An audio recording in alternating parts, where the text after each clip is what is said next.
Lyca production சுபாஷ் கரன் வழங்கும் super star Rajinikanth, Vishnu Vishal மற்றும் விக்ராந்த் நடிப்பில் டைரக்டர் ஐஸ்வர்யா ரஜினிகாந்த் தயாரிப்பில் இசை புயல் ஏஆர் ரஹ்மான் இசையில் உருவாகியுள்ள லால் சலாம் திரையரங்குகளில் வெற்றிகரமாக ஓடிக்கொண்டிருக்கிறது.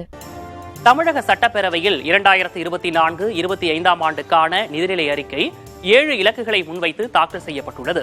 சுமார் 2 மணி நேரம் அமைச்சர் தங்கம் தென்னரசு நிதிநிலை அறிக்கை திட்டங்களை வாசித்தார்.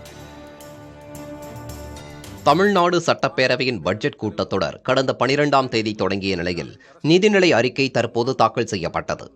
நிதியமைச்சர் தங்கம் தென்னரசு பேரவையில் நிதிநிலை அறிக்கையை தாக்கல் செய்தார்.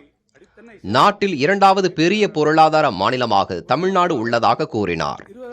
இந்த அரசுக்கு மாபெரும் தமிழ் கனவு உள்ளதாக கூறிய அவர், சமூக நீதி, கடைக்கோடி தமிழர் நலன், உலகை வெல்லும் இளைய தமிழகம், அறிவுசார் பொருளாதாரம், மகளிர் நலன் காக்கும் சமத்துவ பாதை, பசுமை வழிப்பயணம் மற்றும் தாய் தமிழும் தமிழர் பண்பாடும் என்ற 7 தமிழ் கனவுகளை முன்வைத்தே வரவு செலவு திட்டம் அமைய பெற்றுள்ளதாக குறிப்பிட்டார். தமிழ்நாடு மட்டுமின்றி பண்டை தமிழ் சமூகத்தின் காலச்சுவடிகளை தேடி கேரள மாநிலத்திலுள்ள முசிறி பட்டணம், ஒடிசா மாநிலத்திலுள்ள பாலூர், ஆந்திர மாநிலத்திலுள்ள வெங்கி, கர்நாடக மாநிலத்தில் உள்ள மஸ்கி ஆகிய தொல்லியல் சிறப்புமிக்க இடங்களிலும் இந்த ஆண்டு அகழ்வாய்வு மேற்கொள்ளப்படும். மேற்கூறிய பகுதிகளில் அகழ்வாராய்ச்சி மேற்கொள்ள தொல்லியல் துறைக்கு 5 கோடி ரூபாய் நிதி ஒதுக்கப்படும்.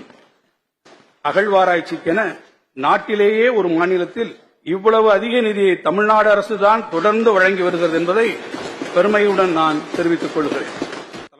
ஒரு சமூகத்தில் பெண்கள் அடையும் வளர்ச்சியை கொண்டே அம்மாநிலத்தின் வளர்ச்சியை மதிப்பிட வேண்டும் என்ற அம்பேத்கரின் வழியில் மகளிர் நலன் காக்க பல்வேறு திட்டங்களை தமிழக அரசு செயல்படுத்தி வருவதாக அமைச்சர் தங்கம் தென்னரசு குறிப்பிட்டார். கலைஞர் மகளிர் உரிமை தொகை திட்டத்தின் மூலம் குடும்ப தலைவிகளுக்கு மாதம் 1000 ரூபாய் வழங்கும் திட்டத்திற்காக 13,720 கோடி ரூபாய் ஒதுக்கீடு செய்யப்படும் எனவும் தெரிவித்தார்.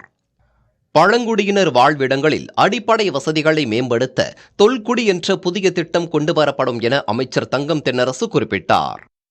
பழங்குடியினர் வாழ்விடங்களில் அடிப்படை வசதிகளை மேம்படுத்தவும் வாழ்வாதாரத்தை உயர்த்திடவும் தொல்குடி என்ற புதிய திட்டம் அடுத்த 4 ஆண்டுகளில் 1000 கோடி ரூபாய் மதிப்பீட்டில் செயல்படுத்தப்படும். ஆதி திராவிடர் குடியிருப்புகளில் முழுமையான சமூக பொருளாதார வளர்ச்சி ஏற்படுத்தும் வகையில் அடிப்படை கட்டமைப்பு வசதிகளை மேம்படுத்திட அயோத்திதாச பண்டிதர் குடியிருப்புகள் மேம்பாட்டு திட்டத்தின் கீழ் 230 கோடி ரூபாய் நிதி ஒதுக்கப்படும். இத்திட்டத்தின் கீழ் ஆதி திராவிடர் மற்றும் பழங்குடியினர் மற்றும் மக்கள் பயன்பெறும் வகையில் திருமணக்கூடம், உள் விளையாட்டுக் கூடம், கற்றல் மற்றும் பயிற்சி மையம் போன்ற வசதிகள் கொண்ட 120 சமூக கூடங்கள் சுமார் 100 கோடி ரூபாய் மதிப்பீட்டில் கட்டப்படும். உலக முதலீட்டாளர்கள் மாநாட்டில் 18,429 மெகாவாட் பசுமை ஆற்றல் ஆதாரங்களை தமிழ்நாட்டில் அமைப்பதற்கான 32 புரிந்துணர்வு ஒப்பந்தங்கள் கையெழுத்தாகியுள்ளதாகவும், இதில் 2,580 மெகாவாட் பசுமை ஆற்றல் மின் உற்பத்திக்கான அனுமதி இதுவரை வழங்கப்பட்டுள்ளதாகவும் அமைச்சர் கூறினார். தமிழ்நாட்டில் முதன்முறையாக உலக புத்தொழில் மாநாடு நடத்தப்படும் என நிதியமைச்சர் தங்கம் தென்னரசு அறிவித்தார். தூத்துக்குடியில் விண்வெளி தொழில் மற்றும் உந்து சக்தி பூங்கா அமைக்கப்படும் எனவும் அவர் குறிப்பிட்டார். ஒவ்வொரு மாவட்ட ஆட்சியரும் இனி ஒவ்வொரு மாதமும் ஒரு நாள் வட்ட அளவில் ஒரு ஊரில் ஒரு நாள் முழுவதும் கள ஆய்வில் ஈடுபட்டு அரசு அலுவலகங்களை ஆய்வு செய்து மக்களின் குறைகளை கேட்டறிந்து அரசின் அனைத்து நலத்திட்டங்களும் சேவைகளும் தங்கு தடையின்றி மக்களை சென்றடைவதை உறுதி செய்ய வேண்டும் என்ற நோக்கோடு உங்களை தேடி உங்கள் ஊரில் என்ற புதிய திட்டம் அறிமுகப்படுத்தப்பட உள்ளது. தமிழ்நாட்டின் முதன்மை நதிகளான காவிரி, நொய்யல், வைகை மற்றும் தாமிரபரணி ஆகியவற்றின் புனரமைப்புக்கான திட்ட அறிக்கை தயாரிக்கப்படும் என 2024-25 ஆண்டிற்கான நிதிநிலை அறிக்கையில் தெரிவிக்கப்பட்டுள்ளது.